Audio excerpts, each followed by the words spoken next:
죽이고 보니 죽어 마땅한 인간들. 너는 달라. 확신 있어? 표도르 도스토옙스키의 소설 제아벌은 주인공 23세 청년 라스콜리코프가 전당포주인 노파와 그의 동생 리자베타를 살해하게 되면서 그의 갈등과 사건을 주로 다룹니다. 라스콜리코프는 어느 날 한 술집에서 낯선 이들의 대화를 엿듣게 됩니다. 전당포 주인 노파가 지독한 악질이고 그녀의 여동생 리자베타를 지독히도 괴롭히는 위인이라고.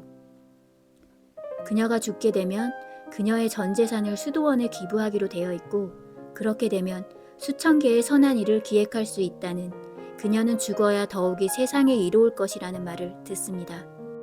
그 대화를 듣고 라스콜리코프는 그 노파가 본인이 생각했던 적당한 인물이라고 생각하며 죽이기로 결심하고 실행에 옮기게 되는데요. 살해하는 과정에서 계획에 없던 집에 갑자기 돌아오게 된 노파의 여동생 리자베타까지 살해하게 됩니다. 그 후 라스콜리코프는 열병에 시달리고 내적 갈등이 심화되는데요. 그는 과연 왜 어떤 생각으로 그 노파를 죽이기로 결심하고 실행에 옮기게 되었던 걸까요? 라스콜리코프의 세계관은 포르피리의 심판사와의 대화에서 잘 드러나게 됩니다. 포르피리는 우연찮게 라스콜리코프의 논문을 읽게 됐었는데 그의 세계관이 참 인상적이었던 참에 라스콜리코프가 전당포 물건을 맡긴 이 중에 한 명이었던 점에서 그를 살인자로 의심을 하게 됩니다. 그런 상황에서 포르피리는 라스콜리코프의 논문 얘기를 꺼내며 그를 떠보기 시작하는데요. 라스콜리코프가 말하는 그의 세계관은 이러했습니다. 비범한 사람은 모종의 권리를 갖습니다.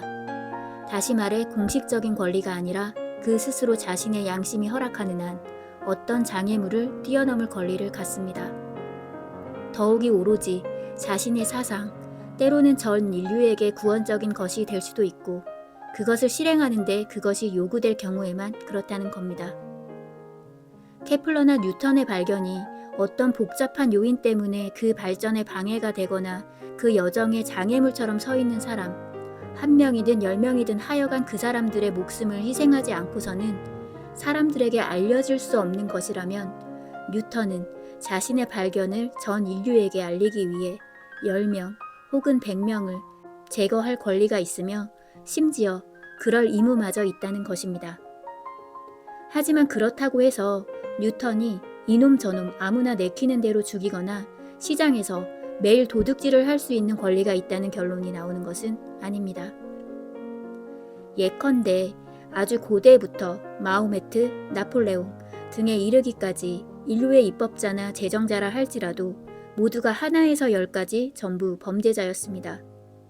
새로운 법률을 내놓고 그럼으로써 사회에서 신성시되고 자자손손 대대로 전해져 온 오랜 법률을 파괴하고 유혈 사태가 자기들에게 도움이 될 수 있다면 물론 그 피 앞에서도 전혀 주저하지 않았다는 점만으로도 범죄자였다라는 겁니다. 이런 인류의 은인과 제정자들 대부분이 유달리 소름 끼치는 살인마였다라는 것은 주목할 만합니다. 결론은 위대한 사람들 뿐만 아니라 궤도에서 조금이라도 일탈한 사람들, 즉 무엇이든 새로운 것을 말할 능력이 조금이라도 있는 사람들은 그 본성상 범죄자가 될 수밖에 없습니다.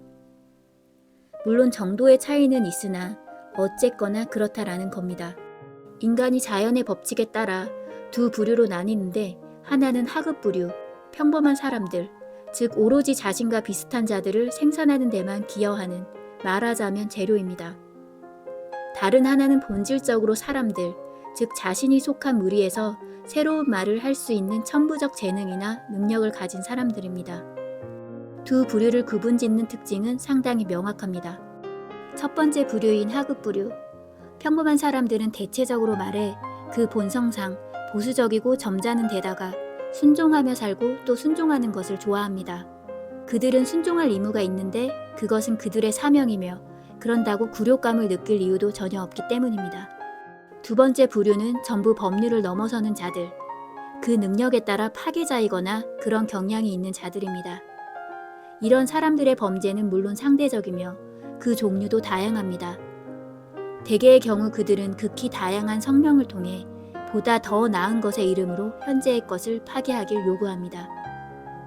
하지만 자신의 이념을 위해 시체라도 피라도 뛰어넘어야 한다면 그는 내면의 양심에 따라 스스로에게 피를 뛰어넘는 것을 허용할 수 있다는 것입니다.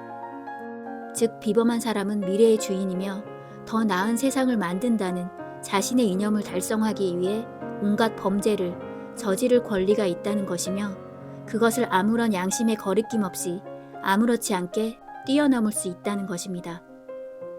라스콜리코프는 전당포 노파를 살해하기 전부터 이런 이념에 사로잡혀 있었습니다. 자신은 현재 가난하여 대학도 마칠 수 없는 상황이지만 전당포 노파의 돈 3,000루블만 있으면 자신은 미래의 인류를 위해 공헌할 수 있는 자이므로 그 가난이란 방해물을 제거하기 위해 노파를 살해할 권리가 있다고 생각했습니다. 또한 그 노파는 지독한 악질이며 그녀가 죽으면 그녀의 돈으로 수도원에서 선한 사업을 계획할 수 있으므로 적당한 인물이라고 생각하고 또 자신이 그것을 뛰어넘을 수 있는 사람인지 알고 싶어 그녀를 살해했습니다. 라스콜리코프는 자신을 비범한 사람이라고 생각했고 양심의 거리낌 없이 그것을 뛰어넘을 수 있을 거라고 생각한 것입니다.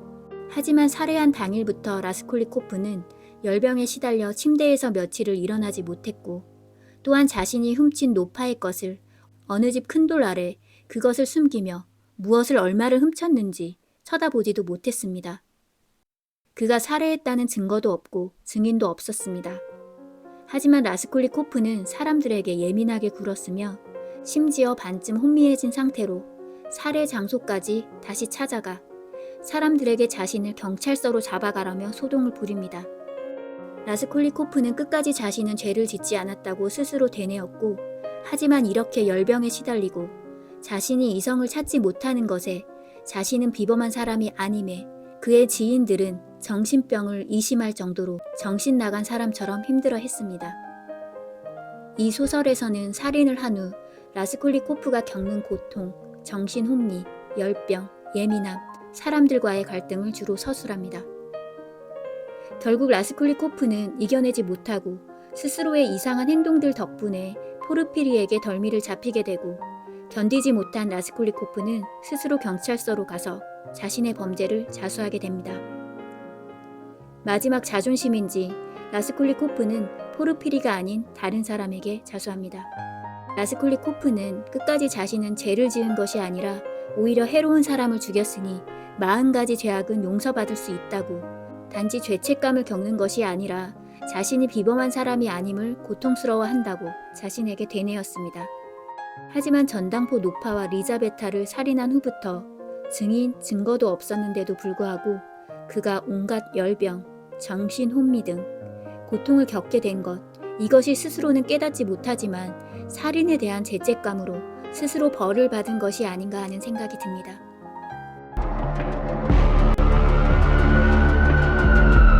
그리고 한 가지 의문도 들었습니다. 우리가 어린 시절부터 추앙하는 히어로물들의 영웅들, 슈퍼맨, 배트맨들은 악당들을 살해하며 물리치고 세계를 구하고 사람들에게 칭송을 받습니다. 그들은 어떠한 권리로 그럴 수 있는 걸까요? 또한 그리고 그들이 죽어 마땅한 악당인지는 누가 판단을 하는 거고 물리칠 수 있는 권리를 어느 누가 영웅들에게 부여한 것일까요?